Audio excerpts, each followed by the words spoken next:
Welcome to Educator.com's English grammar course. This lesson is on interjections. Let's get started.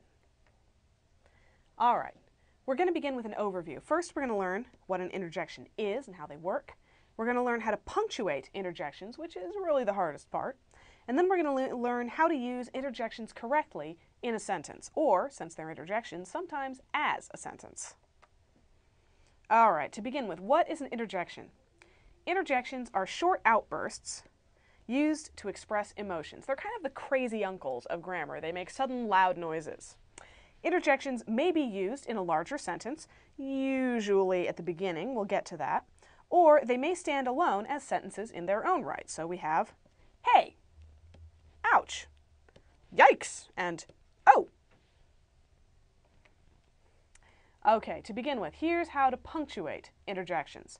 When interjections stand alone as sentences, they are almost always followed by an exclamation point. The crazy uncles of punctuation. So, hey, there's our exclamation point. Ouch, there's our exclamation point. When interjections are used at the beginning of a sentence, they are often followed by a comma, and then the rest of the sentence punctuated and capitalized as normal. So, hey, there's our comma, that's my sandwich. Ouch, that hurts. Now, here's one thing you need to know about the punctuation of interjections.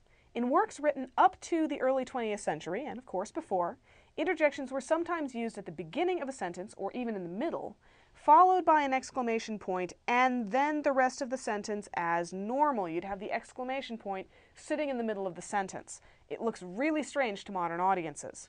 This kind of punctuation for interjections isn't used anymore, but you will still find it in classic literature. So, let's say you're reading some Shakespeare, you're reading Henry V, and you start at the beginning and you find, "Oh, for a muse of fire that would ascend the brightest heaven of invention, a kingdom for a stage, princes to act, and monarchs to behold the swelling scene."